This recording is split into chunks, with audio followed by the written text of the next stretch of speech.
Doing well. By the way, I took a cup of coffee just before we started up here, right as the credits were rolling in, and it reminded me we just experienced the passing of Scott Adams of Dilbert fame, who in his final letter to everyone claimed that he would give his life to Jesus Christ. And most people are going to read it and say it's not theologically very perfect. I encourage everyone to watch Alistair Begg's little clip on what happened to the guy on the cross with Jesus who goes to heaven and said, they asked him if his theology was right. He didn't know.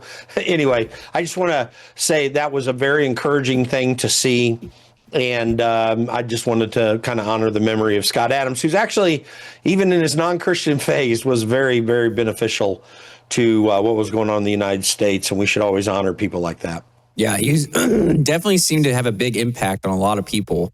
A lot of people were posting about him yesterday. I didn't know much about him.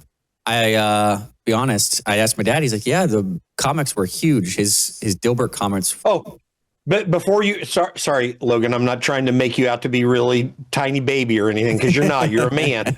But yes, long before you were born, it was one of the biggest hits. He made a lot of money doing that. He had a very big merchandising, and he was in the papers regularly back when there were comics in the papers regularly and people read them.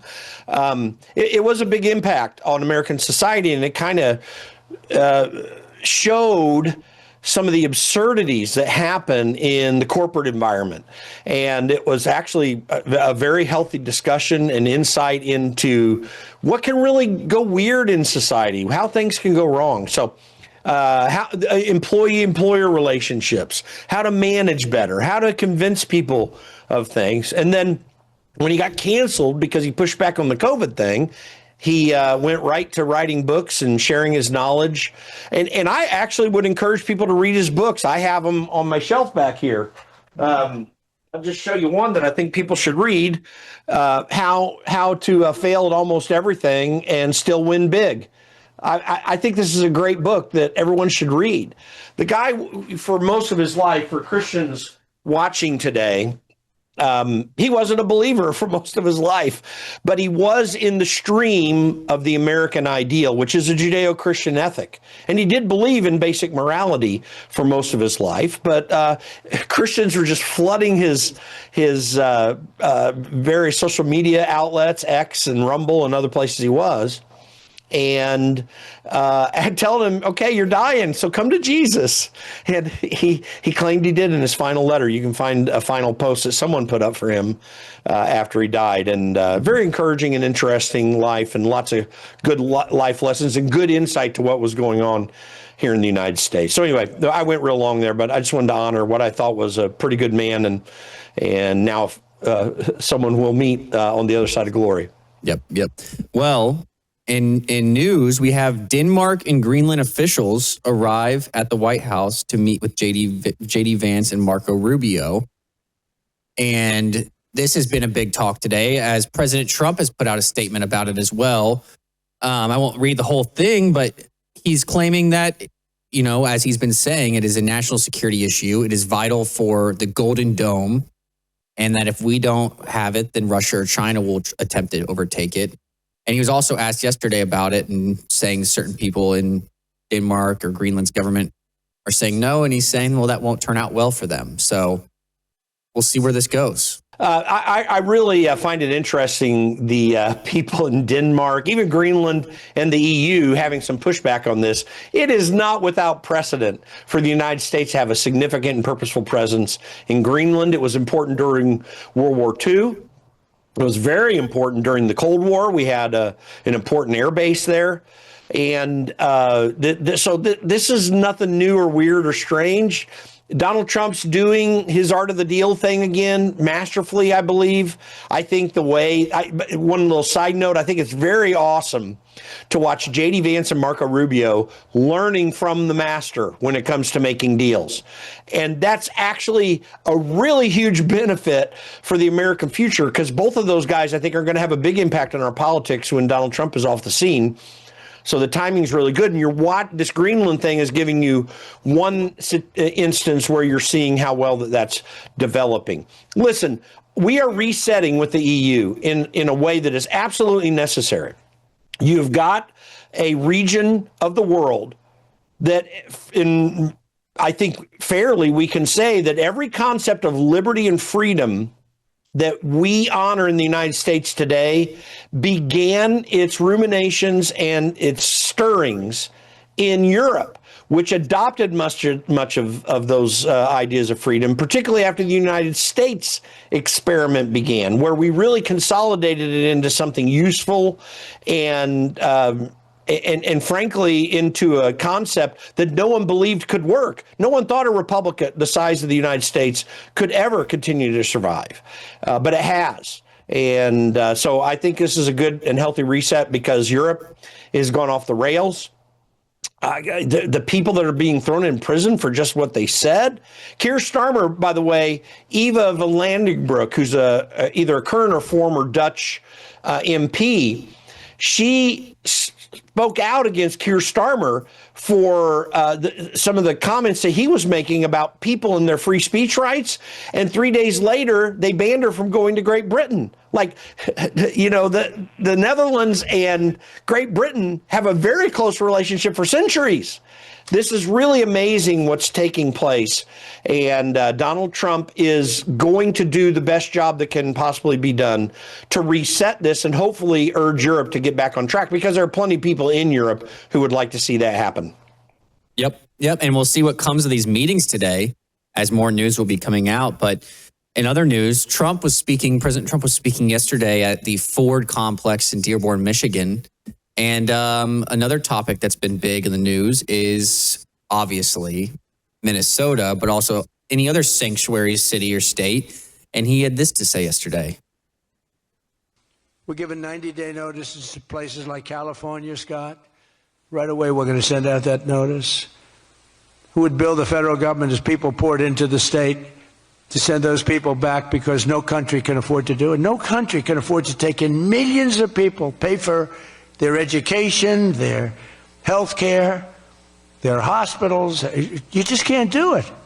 And we all have a heart. You can't do it. But many of those people are murderers. They're people released from jails, prisons, mental institutions, insane asylums. They're people that are drug dealers. They're addicts.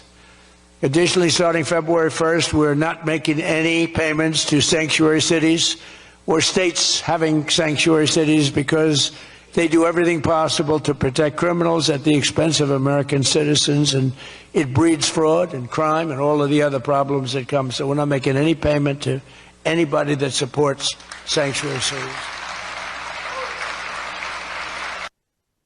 All right. And that was also followed up by a spokesperson. I'm trying to find the clip here. Went on Fox to talk about this. Which spokesperson? Trisha. She is with the secretary. She's the Assistant Secretary, Department of Homeland Security on Fox. And she was just warning that these people will lose their federal funding if they don't want to protect their citizens. Well, let's make this very clear. A lot of people are not aware. This problem has its origins in the Obama administration. In 2009, the American Recovery and Reinvestment Act, so-called, I love how they name these bills in Washington, D.C., it sent literally tens of billions of dollars to the states to help support their Medicare their Medicaid and other programs, education and stuff. We did not throw money into the state governments on any large degree prior to the Obama administration on these particular programs. So that they did that because those states needed to be bailed out after the financial crisis because of their poor management and the downturn in the economy. We did not do this on a regular basis until then. Donald Trump actually just merely on the fact that we did this wrongly in 2009 should cut off those funds. I mean, I think we got to get rid of it, and Congress should act. It needs to happen in the big, beautiful bill to the extent it can. So I'm really of the opinion that this is a very healthy and good thing. I think that Donald Trump taking on the states like this is going to help us deal with issues like fraud. It's going to reveal a lot of fraud just by the fact that the money is not being paid out there. Now, the state of Minnesota just sued the Trump administration for taking those funds away. And that's going to be an interesting court case because they're going to try to, do the lawfare thing again to get what they want. Do you notice that when Democrats operate, they do two things? They either move money to their political benefactors, or if they don't get what they want and they can't get it legislatively, they run to the courts. That is just an unjust system. We're a system of laws in this country, and those laws are written by legislative bodies, and they're not to be written by judges. They're to be interpreted by judges. But we obviously have a bunch of them who are willing to twist the law for whatever outcome they'd like to see in society. And what this reveals is really decades of judges doing this sort of thing whenever it really mattered. And they're used to just having their way, and that's not even happening anymore. Again, just another example, Donald Trump is revealing, the real trash in the trash cans in Washington, D.C. and elsewhere, because he's willing to use a bit of blunt force effort to break these things open. This is very healthy. They don't deserve the money. Every one of these states should be denied their money if they're going to provide any sanctuary status to illegals. If you find even an investigation of fraud necessarily, just cut it all off. There's probably $1 trillion and a half of fraud, as Elon Musk is fond of saying, and we need to deal with it immediately. Yeah. And President Trump also at that same event yesterday announced that they will now require proof of attendance for child care services. So that should already been a thing, I think. I mean, we don't listen. I don't know if a lot of people know this because we don't talk about it over and over. Many people might have heard that there's more than $1 trillion unaccounted for in the Department of Defense. It has had 2 audits in this century, and it failed both of them. The first time they didn't know where $600 billion was. Now it's more than $1 trillion. They have no idea where the money is. Now maybe the money is there somewhere, but no one can account for it. If you did that in private business, you would go to jail. That is worse than fraud. You would do jail time. Mm-hmm. If you did your accounting books in your business, small or large, the same way that the federal government does theirs. It's high time that we start, making accountability happen, maybe for the first time in modern history in American government. Yeah. Well, Jacob Frey, the mayor of Minneapolis, went on Fox News, surprisingly, yesterday, I think it was actually this morning, and he was questioned about some of these issues, and here's what he had to say about the fraud going on in Minneapolis. Watch this. There have been investigations into this fraud now for years. People have been prosecuted, people have been convicted, and that's the way it should be. When you commit a crime in this country, you are held accountable and you go to jail as an individual. You go to jail as an individual. Entire communities, entire populations are not held accountable for the actions of the individuals that actually did it. And so that's where my position is. And again, if we care about the investigation of these crimes, and I do you find it concerning that all of the people that were actually investigating and prosecuting this crime just walked out? Do you find that concerning? There have been investigations. All right, so I don't think anyone's calling for Somalian people as a whole to be prosecuted for crime that certain Somalian people commit. But when a citizen journalist goes there and is uncovering hundreds of millions of fraud in one day, then you're obviously not prosecuting or upholding the law. DEI culture makes race the issue. Mm-hmm. He said it's really interesting how Democrats use illogical methods to make their points.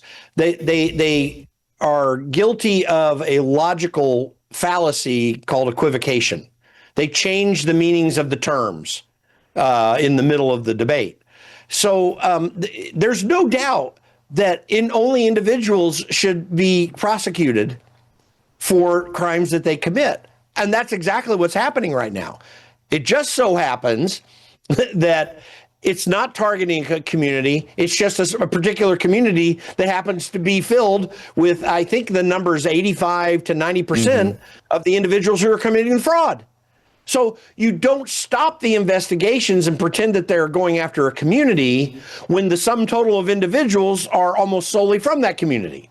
This is the kind of equivocation and other logical fallacies that Democrats use all the time. Politicians use all the time. This is something we always have to keep our eye out for. But Jacob Frey is absurd. Oh yeah, we gotta take care of fraud. Did you hear what he was saying a few days ago? He's changing his tune because he knows he's losing the debate. Yeah. And he's trying to glom on to the winning side of the debate by twisting his terms around and making you think he's saying something he has no intention of saying. He wants the fraud to continue. He's been supporting the fraud all along. Every Democrat in Minnesota has been supporting the fraud because the money comes from you and me and our pocketbooks, goes into these organizations, and then back out into political campaigns. One of the great stories of the last 10 to 15 years is how powerful the Somalian community is in Minneapolis. That's not new news. We've known that for a long time. We just know more details now, how powerful and focused the effort to use the Somalian community for political gain has been. And we found out that includes billions of dollars. Yeah. And he's also promoting and cheering on the riots going on, the anti-ICE riots going on in Minneapolis. And here's a clip of him talking about this on Fox today as well. You're seeing it in real time. You are aware that 18 U.S. Code 111 makes it a federal crime to impede, interfere, or even assault officers. And we see the protesters crossing a line of protesting, throwing rocks, hitting cars, and interfering in the federal government's view of their operation of carrying out federal immigration law enforcement.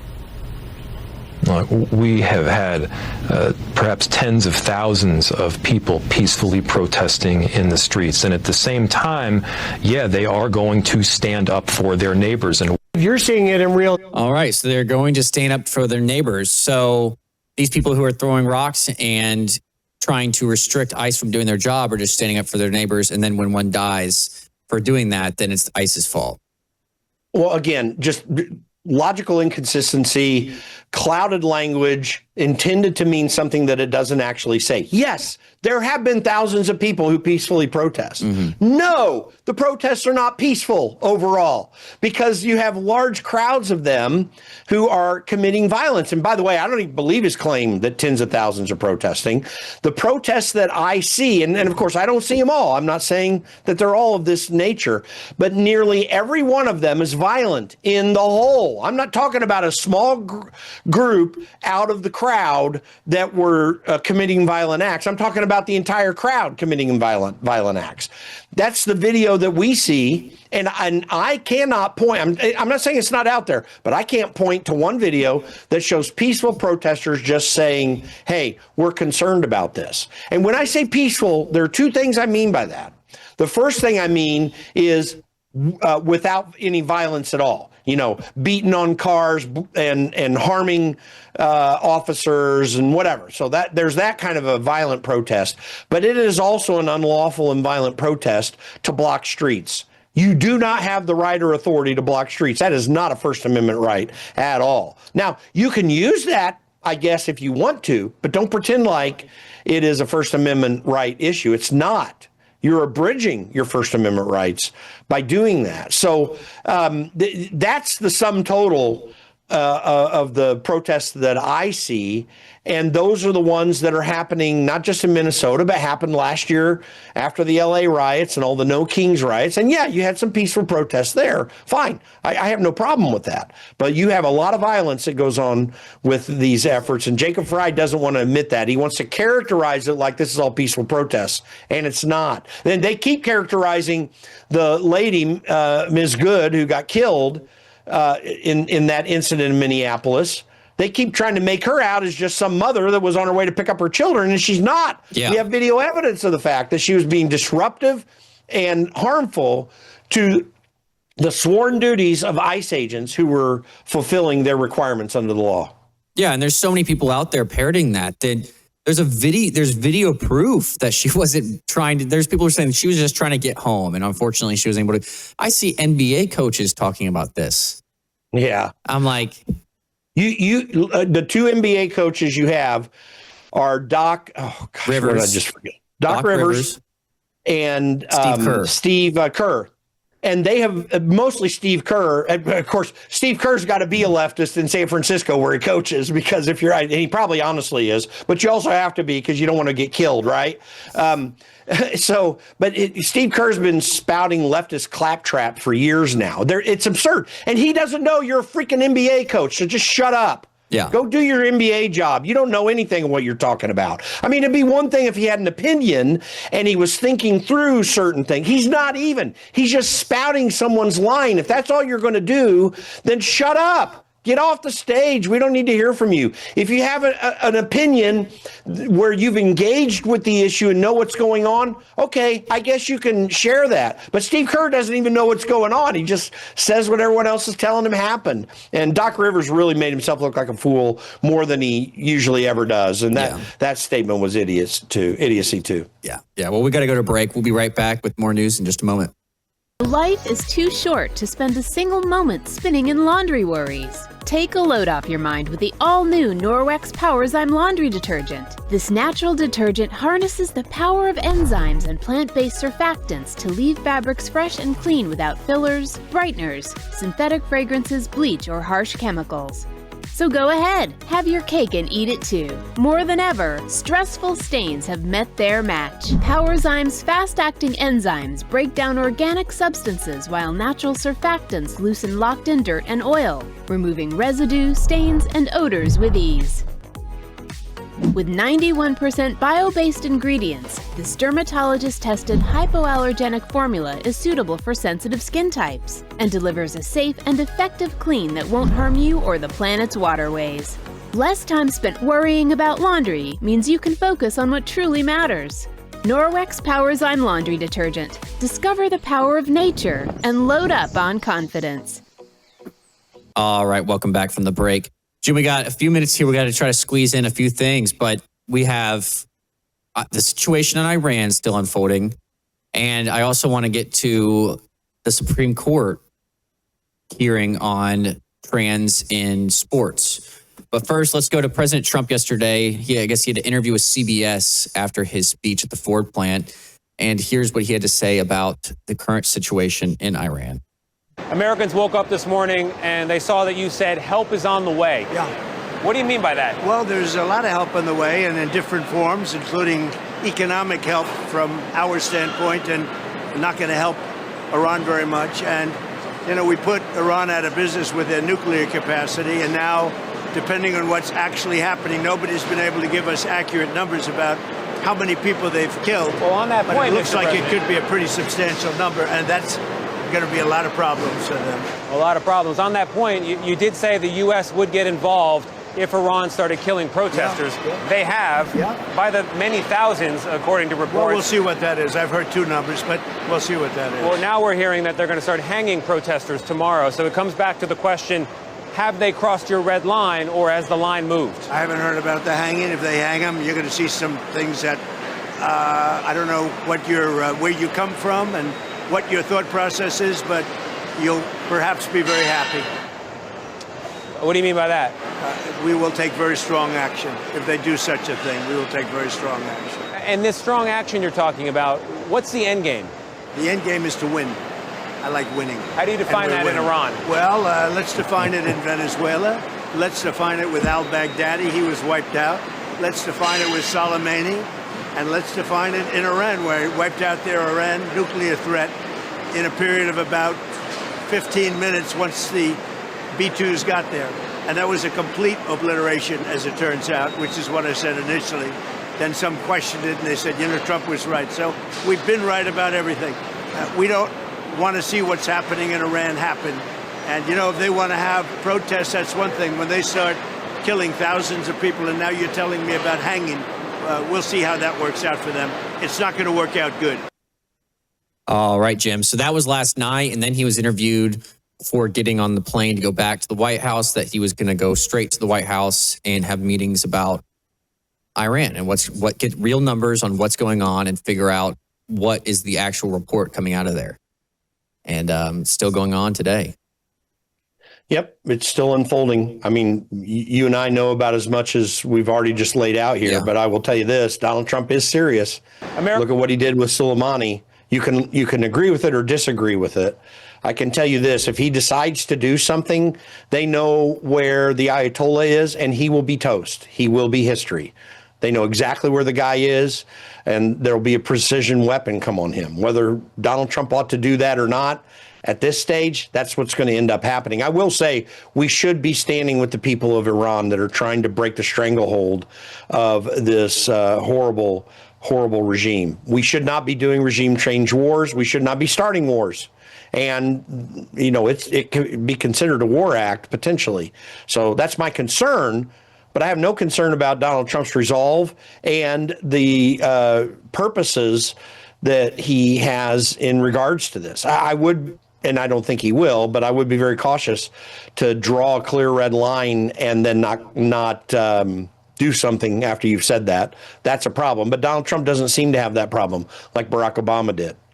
So we'll see. Who knows what's taking place? I think he's doing the best he can to make it very clear to people who might want to live that they ought not to be treating these protesters in the fashion they are. I have to tell you, I find it absurd if they say that they're going to hang people. And my gut tells me I'd like to see Donald Trump take the Ayatollah out on the same on a righteous basis as opposed to an unrighteous basis of hanging someone because they were protesting government. That's a fundamental human right. Yeah. Yep. Exactly. So we'll keep covering it, and any news that comes out, we'll cover it. But moving on, the Supreme Court is considering upholding a red state's bans on men and women's sports. So I guess someone sued certain red states, right? And it made it all the way up to the Supreme Court, and they are now in hearings about this. I don't have any clips or anything, but it's just insane that we are even discussing this in the Supreme Court.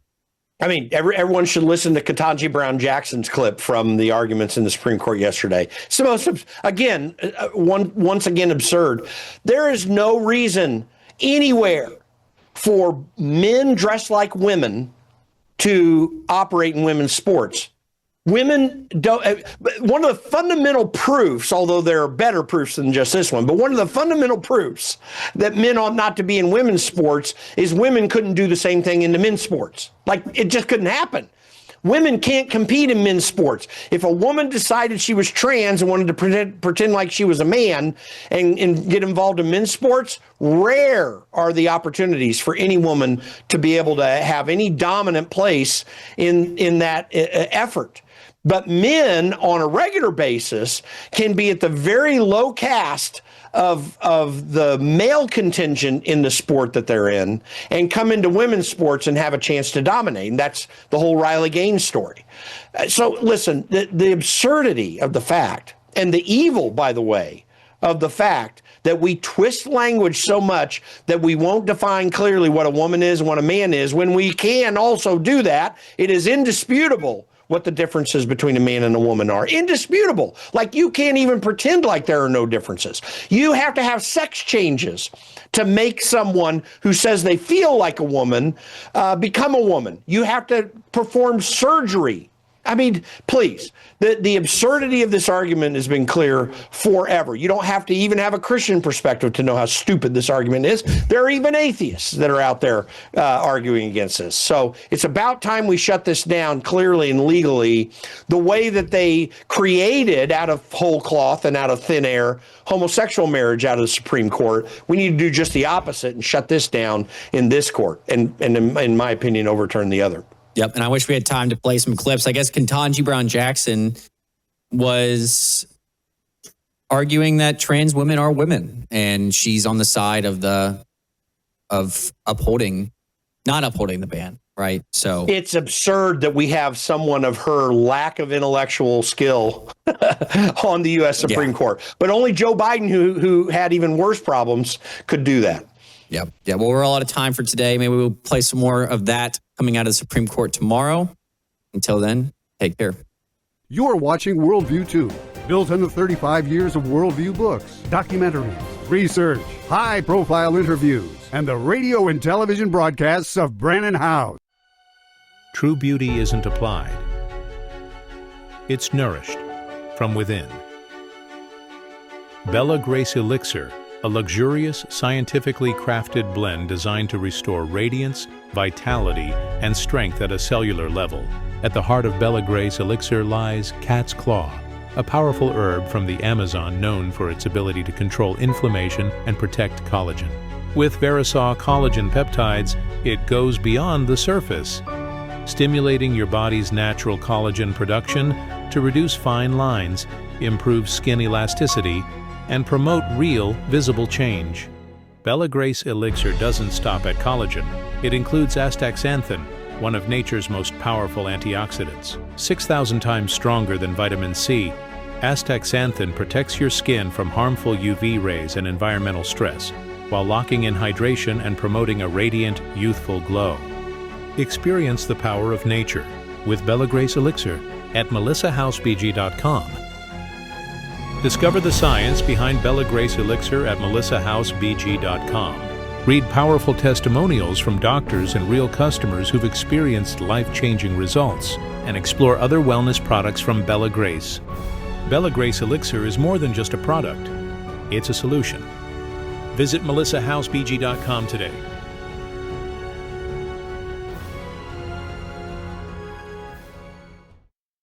Life is too short to spend a single moment spinning in laundry worries. Take a load off your mind with the all-new Norwex Powerzyme laundry detergent. This natural detergent harnesses the power of enzymes and plant-based surfactants to leave fabrics fresh and clean without fillers, brighteners, synthetic fragrances, bleach, or harsh chemicals.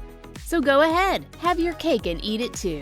More than ever, stressful stains have met their match. Powerzyme's fast-acting enzymes break down organic substances while natural surfactants loosen locked-in dirt and oil, removing residue, stains, and odors with ease. With 91% bio-based ingredients, this dermatologist-tested hypoallergenic formula is suitable for sensitive skin types and delivers a safe and effective clean that won't harm you or the planet's waterways. Less time spent worrying about laundry means you can focus on what truly matters. Norwex Powerzyme Laundry Detergent. Discover the power of nature and load up on confidence. Tonight on the Worldview Report, Iran's death toll rises as protests intensify and President Trump is urged to act immediately. The Daily Mail reports that President Trump has an Iran hit list as the U.S. threatens strikes amid a widening crackdown. A Second Amendment analysis calls Iran a case study in what disarmament looks like under authoritarian control. Israel finalizes a death penalty bill for terrorists. How it works, who qualifies, and who would carry out the sentence. DHS says a Portland couple shot by Border Patrol included a Venezuelan gang member. Front Page Mag reports that the ACLU struggled to define sex in a transgender Supreme Court case. And a report claims Pam Bondi is facing backlash from the political right. And an investigation traces funding behind groups harassing ICE agents in Minnesota. Then tonight, on the Worldview Report commentary, Open Doors releases the 2026 World Watch List that includes the most dangerous nations on earth for Christians. All this and more as the Worldview Report begins right now.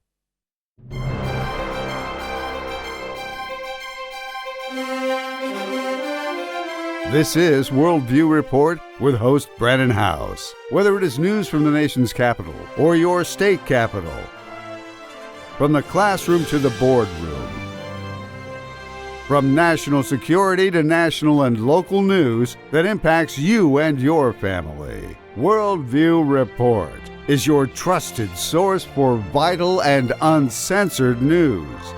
And now, here is Brannon House. Good evening, and welcome to the Worldview Report. We begin tonight in Iran. Jihad Watch has published a report that's titled, Why Trump Needs to Act Right Now in Iran. It's by Hugh Fitzgerald, and he's calling for immediate U.S. action amid escalating unrest. The report frames the moment as urgent, arguing that the Iranian regime is responding to nationwide protest with intensifying repression, arrests, and killings. Fitzgerald warns that hesitation now could allow Iran's leadership to regain control through brute force and information lockdowns. The article states that protests have become increasingly dangerous for ordinary citizens, and he argues that the regime is willing to sacrifice large numbers of people in order to maintain power. His key message is urgency. He writes that President Trump needs to act right now.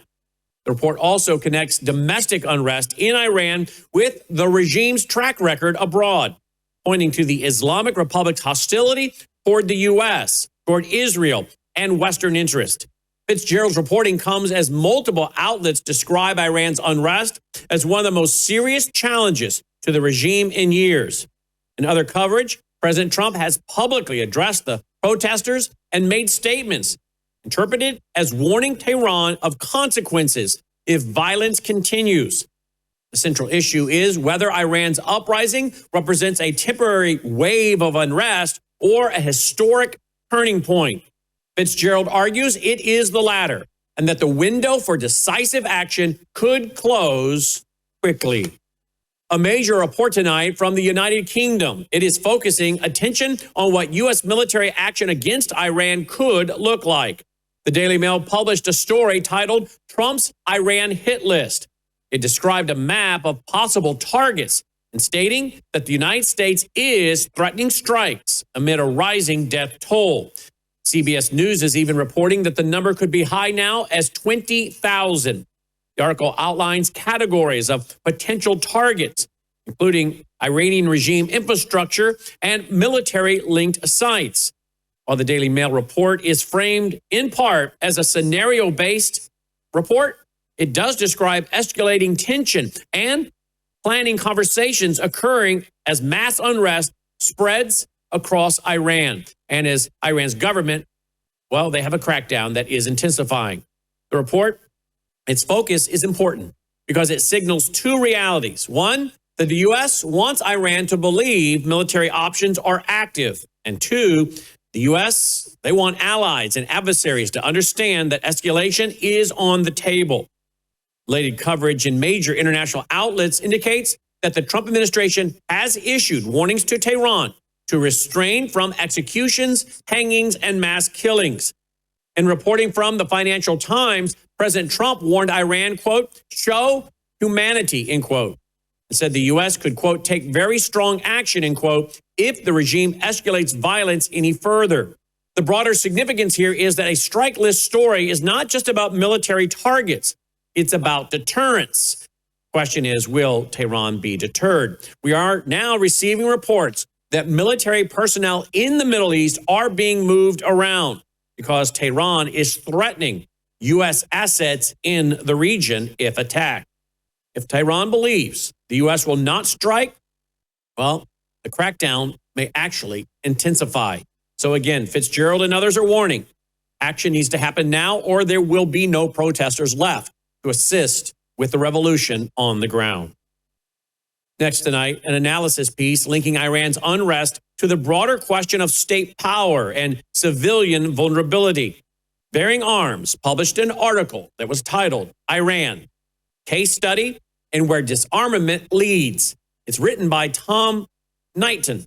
The article argues that Iran, it actually demonstrates how quickly a government can dominate a population when the state holds an overwhelming monopoly on force. Knighton describes Iran's protest as an example of civilians facing overwhelming state repression with limited ability to resist violent crackdowns. He points to arrests and accusations inside Iran that connect weapon making as evidence that the regime is not merely suppressing protest, it's trying to prevent any form of organized resistance. In a related report, Knighton wrote that Iranian authorities have arrested members of one family for allegedly making weapons and described the crackdown as illustrating the spirit of the oppressed. The article also explains that disarmament is often framed internationally as a public safety policy, but under authoritarian systems, the effect is political. Once the population is disarmed, resistance becomes, well, far more costly, as we're seeing. This story, well, it matters because it adds one more dimension to the Iran crisis.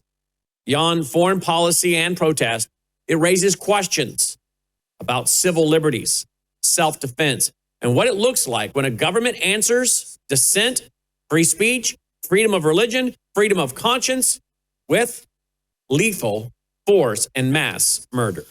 Now to Israel, where lawmakers have finalized a death penalty bill for terrorists.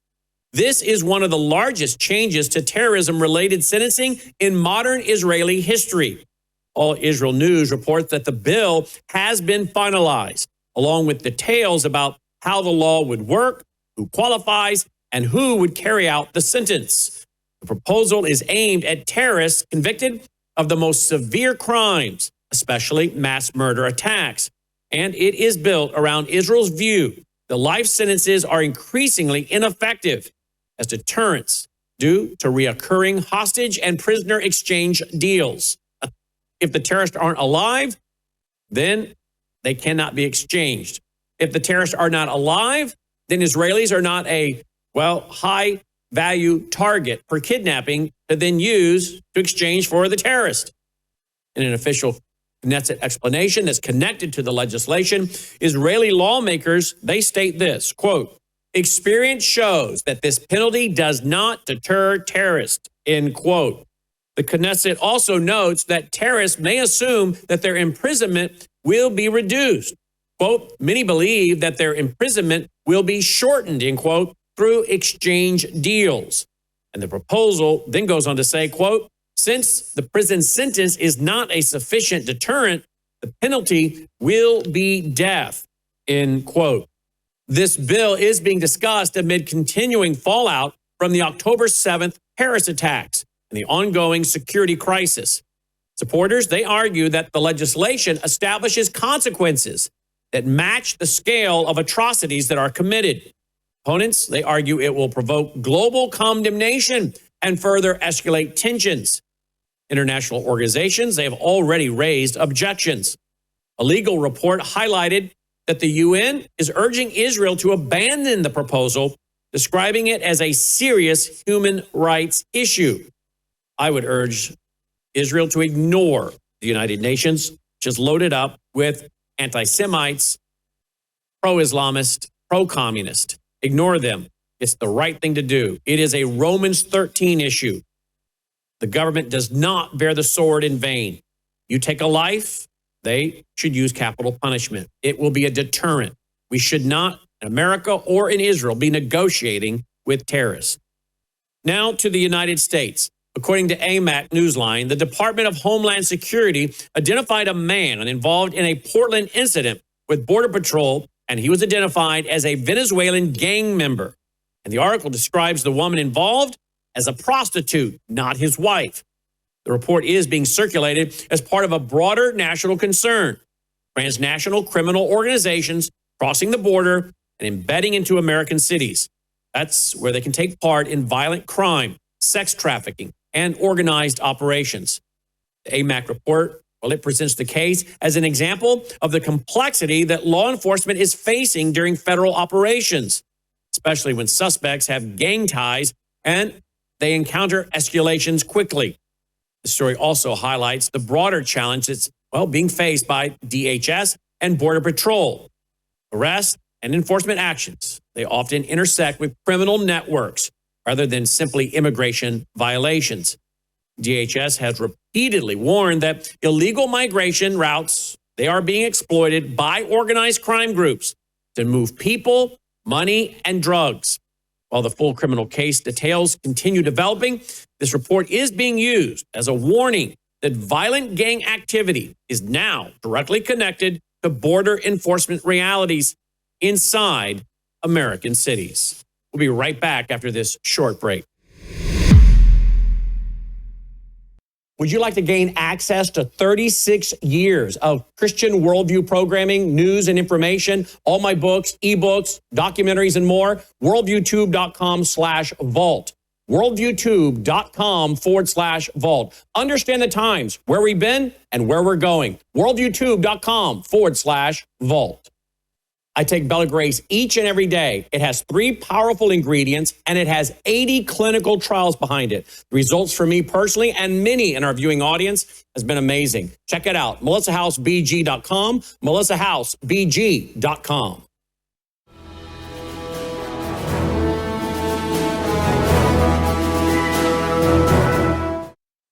Welcome back from the break. Thanks for being with us tonight and every night. And again, thank you for helping us keep this network going.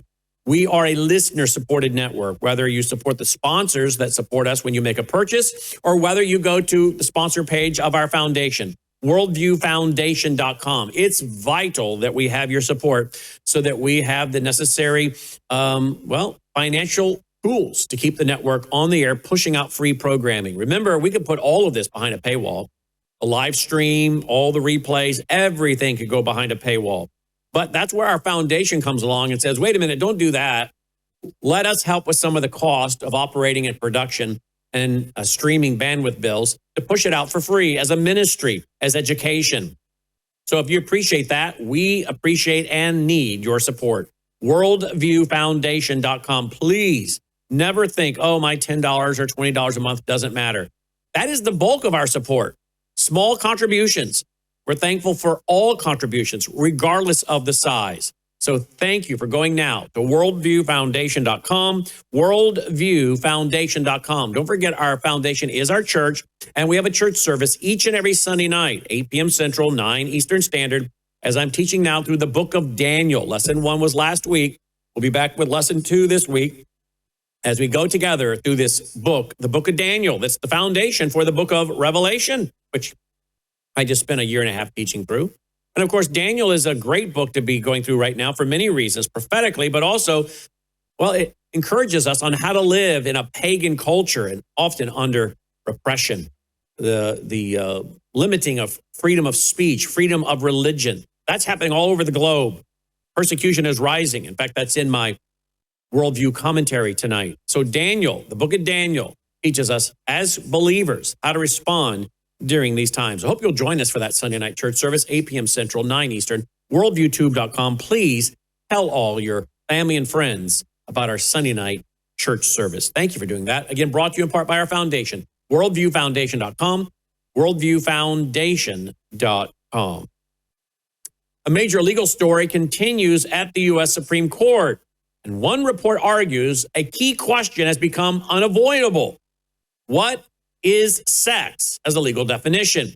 What is the definition of male and female? Front Page Magazine, well, they published an article that was titled, ACLU Can't Define Sex in Transgender Supreme Court Case. The article, it focuses on courtroom arguments where ACLU-aligned positions were tested under legal scrutiny, particularly around whether sex refers to biological classification or identity-based interpretation. The significance of this case extends far beyond debate. It directly impacts Title IX enforcement, women's sports policies, sex-based protections in law, privacy standards in public spaces, employment discrimination frameworks, medical ethics and parental rights, and much more.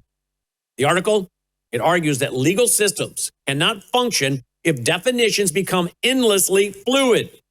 Courts, they require stable terms. Legislators, they require enforceable meaning. And enforcement agencies, they require objective categories. Front Page's article, but it emphasizes that the inability or the refusal to define key terms creates downstream consequences for lawmaking and civil rights adjudication. This remains one of the most consequential legal disputes in American public life because Supreme Court language becomes precedent, and precedent becomes policy. A political story tonight focused on internal disputes on the American right. Independent Sentinel published a piece that was titled, Nobody Likes Pam Bondi Anymore. The report claims that Attorney General Pam Bondi has drawn increasing criticism from conservative voices and segments of grassroots voters. The article frames the backlash as part of a political realignment where Republican figures are now elevated based on perceived effectiveness and loyalty in high-stakes policy battles rather than their past credentials alone. This is part of a broader theme. In the current political climate, many voters no longer accept resume conservatism.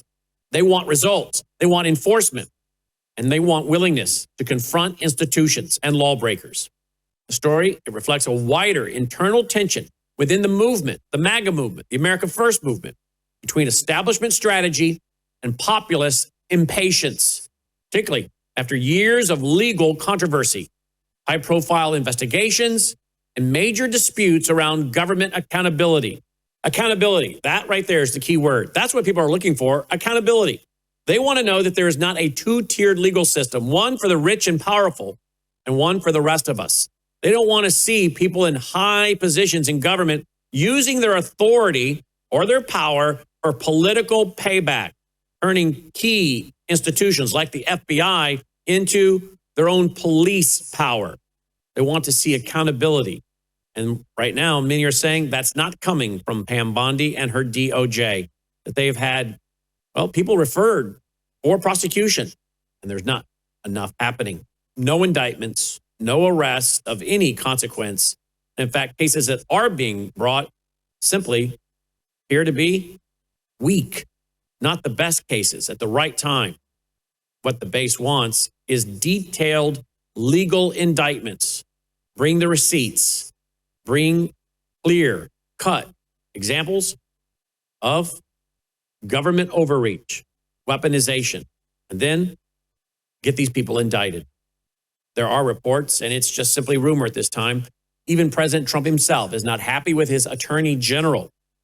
We'll keep you posted on this story. A new investigative report is tracing the money behind activist groups involved in pressure campaigns and harassment of ICE agents in Minnesota.